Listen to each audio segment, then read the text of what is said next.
Hello বন্ধুরা, একটা আদর্শ অ্যাম্পলিফায়ারের জন্য প্রয়োজন একটা ভালো মানের আদর্শ ট্রান্সফরমার, যেটার কোর হতে হবে হবে ভালো, কপার হতে হবে ভালো এবং নিখুঁত ক্যালকুলেশন হতে হবে। চার্জার বাদাই করা আর অ্যাম্পলিফায়ার ট্রান্সফরমার তৈরি করা এই দুইটা জিনিস কিন্তু এক না, কাছাকাছি তবে এক না।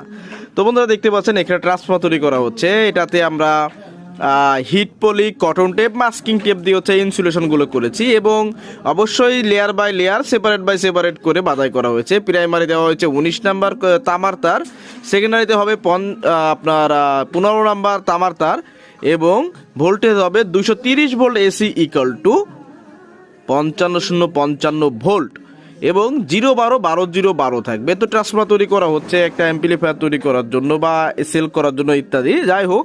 তো এই ট্রান্সফরমারতে আপনারা 230 ভোল্টের পরিবর্তে 250 ভোল্ট দিলেও ট্রান্সফরমার প্রাইমারি ক্ষতিগ্রস্ত হবে না।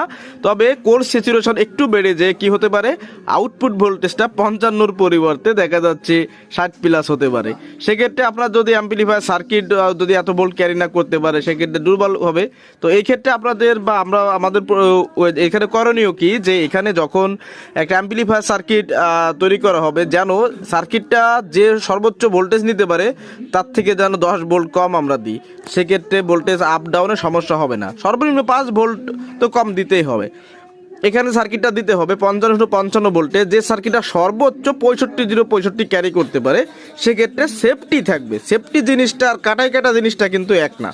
তো ঠিক আছে বন্ধুরা, ভিডিওটি দেখার জন্য ধন্যবাদ। কারো যদি এই ধরনের ট্রান্সফরমার প্রয়োজন হয়, ইমো হোয়াটসঅ্যাপে নক দিবেন যে ভাই এরকম একটা তৈরি করে দিতে হবে। ধন্যবাদ ভিডিও দেখার জন্য। আল্লাহ হাফেজ।